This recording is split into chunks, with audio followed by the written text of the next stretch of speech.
जय श्री कृष्ण। आज जीवन मंत्र के इस अंक में श्रीमद् भगवद गीता के 6ठों अध्याय का हम वाचन कर रहे हैं। कर्मयोग और सांख्य योग इन दोनों ही साधनों में उपयोगी होने के कारण इस छठे अध्याय में ध्यान योग का भली भांति वर्णन किया गया है। ध्यान योग में शरीर, इंद्रिय, मन और बुद्धि का संयम करना परम आवश्यक है तथा शरीर, इंद्रिय, मन और बुद्धि इन सब को आत्मा के नाम से जाना जाता है और इस अध्याय में इन्हीं के संयम का विशेष वर्णन है। इसलिए इस अध्याय का नाम आत्म संयम योग रखा गया है। श्री भगवान बोले, जो पुरुष कर्म फल का आश्रय न लेकर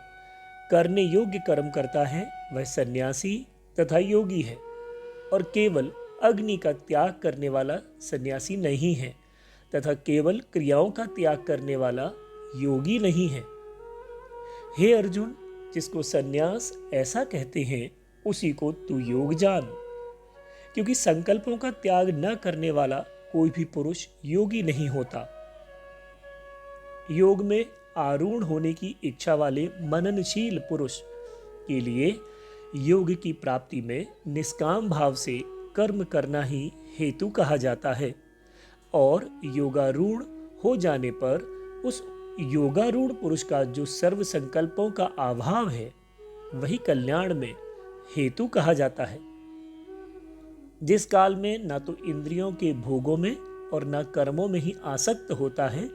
उस काल में सर्व संकल्पों का त्यागी पुरुष योगारूढ़ कहा जाता है। अपने द्वारा अपना संसार समुद्र से उद्धार करे और अपने को अधोगति में न डाले,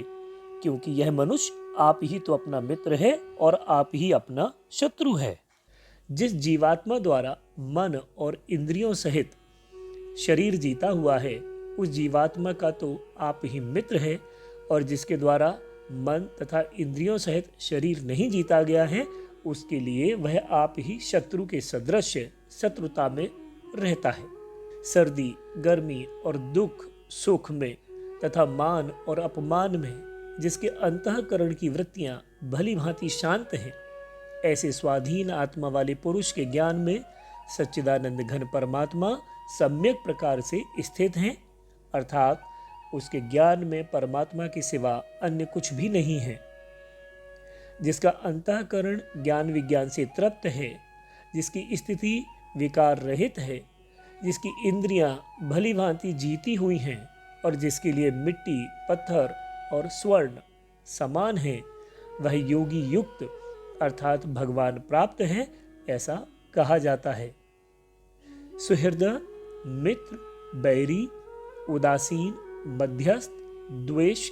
और बंधुगणों में, धर्मात्माओं में और पापियों में भी समान भाव रखने वाला अत्यंत श्रेष्ठ है।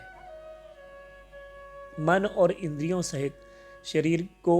वश में रखने वाला आशा रहित और संग्रह रहित योगी अकेला ही एकांत स्थान में स्थित होकर आत्मा को निरंतर परमात्मा में लगाए। शुद्ध भूमि में जिसके ऊपर क्रमशः कुशा, मृगछाला और वस्त्र बिछे हैं, जो न बहुत ऊंचा है और न बहुत नीचा, ऐसे अपने आसन को स्थिर स्थापन करके उस आसन पर बैठकर चित्त और इंद्रियों की क्रियाओं को वश में रखते हुए मन को एकाग्र करके अंतःकरण की शुद्धि के लिए योग का अभ्यास करें। काया, सिर और गले को समान एवं अचल धारण करके और स्थिर होकर अपनी नासिका के अग्रभाग पर दृष्टि जमाकर अन्य दिशाओं को न देखता हुआ ब्रह्मचारी के व्रत में स्थित भय रहित तथा भली भांति शांत अंतःकरण वाला सावधान योगी मन को रोककर मुझ में चित्त वाला और मेरे परायण होकर स्थित होवे। बस में किए हुए मन वाला योगी इस प्रकार आत्मा को निरंतर मुझ परमेश्वर के स्वरूप में लगाता हुआ मुझ में रहने वाली परमानंद की पराकाष्ठा रूप शांति को प्राप्त होता है। हे अर्जुन, यह योग न तो बहुत खाने वाले का, न बिल्कुल न खाने वाले का, ना बहुत शयन करने के स्वभाव वाले का और न सदा जागने वाले का ही सिद्ध होता है। दुखों का नाश करने वाला योग तो यथा योग्य आहार विहार करने वाले का, कर्मों में यथा योग्य चेष्टा करने वाले का तथा यथा योग्य सोने और जागने वाले का ही सिद्ध होता है। अत्यंत वश में किया हुआ चित्त जिस काल में परमात्मा में ही भली भांति स्थित हो जाता है, उस काल में संपूर्ण भोगों से इस प्रारहित पुरुष योग युक्त है, ऐसा कहा जाता है। जिस प्रकार वायु रहित स्थान में स्थित दीपक चलायमान नहीं होते, वैसे ही उपमा परमात्मा के ध्यान में लगे हुए योगी के जीते हुए चित्त की कही गई है।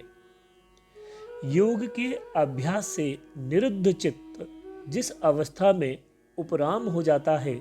और जिस अवस्था में परमात्मा के ध्यान से शुद्ध हुई सूक्ष्म बुद्धि द्वारा परमात्मा को साक्षात करता हुआ सच्चिदानंद घन परमात्मा में ही संतुष्ट रहता है, इंद्रियों से अतीत केवल शुद्ध हुई सूक्ष्म बुद्धि द्वारा ग्रहण करने योग्य जो अनंत आनंद है, उसको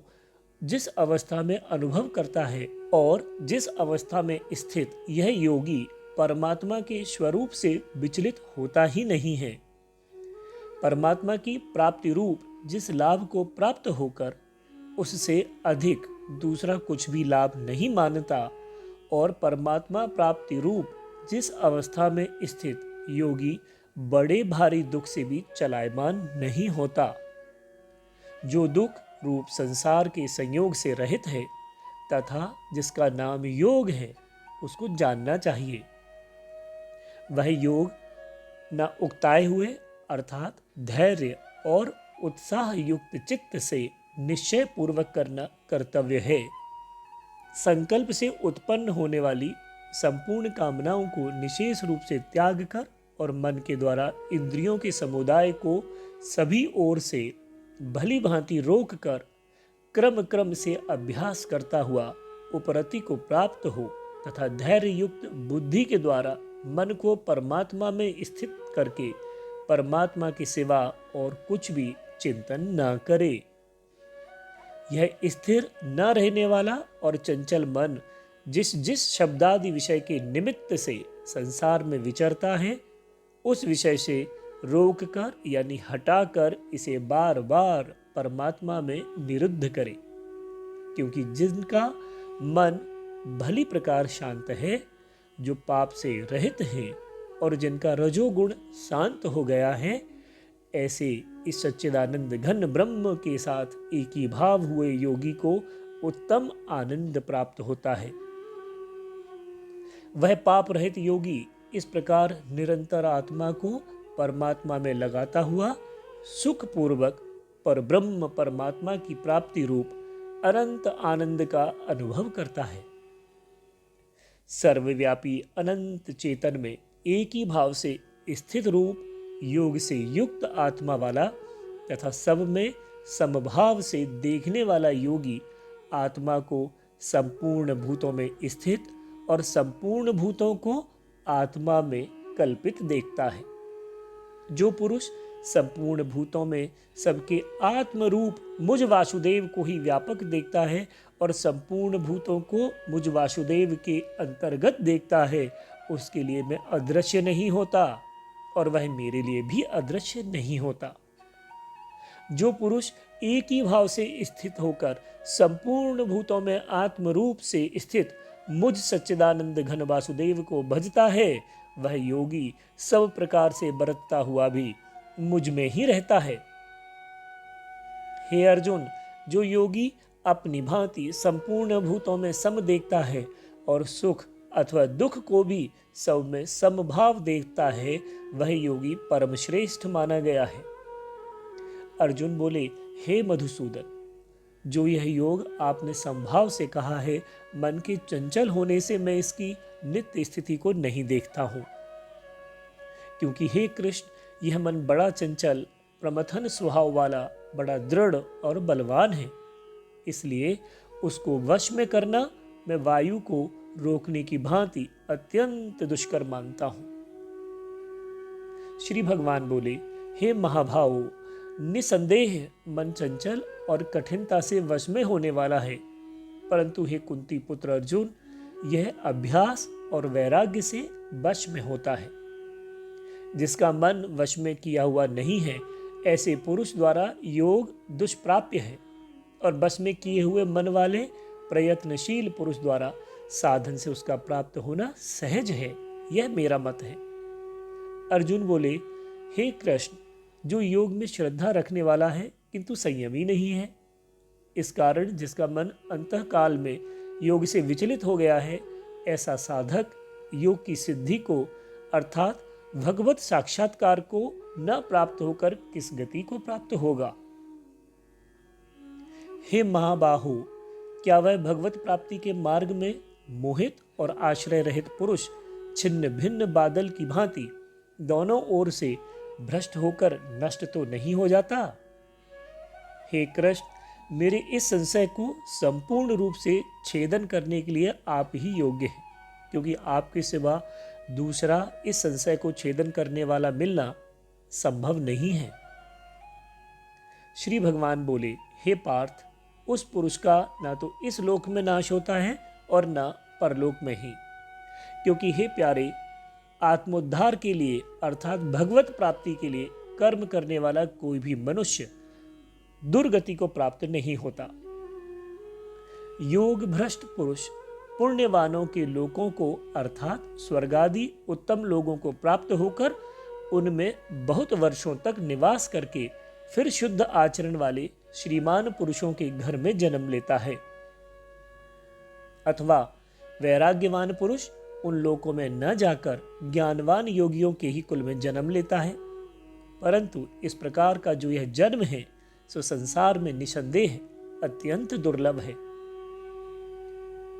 वहां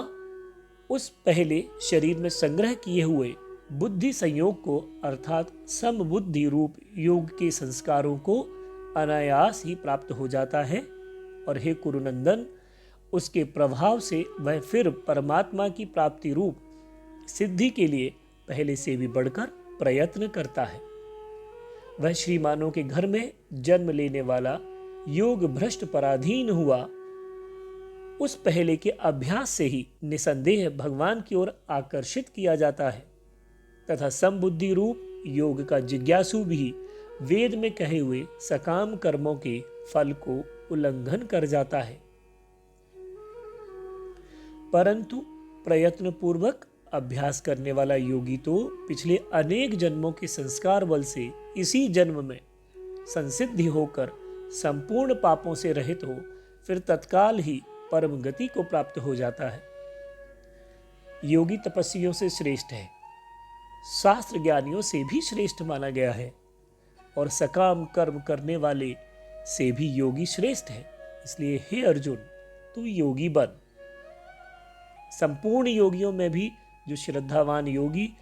मुझ में लगे हुए अंतरात्मा से मुझको निरंतर भजता है, वह योगी मुझे परम श्रेष्ठ मान्य है। ओम तत्सदिति श्रीमद्भगवद गीता सूपनिषस्तु ब्रह्म विद्यायाम योग शास्त्रे श्री कृष्ण अर्जुन संवादे आत्म संयम योगो नाम षष्ठो अध्याय संपूर्णम। जय श्री कृष्ण।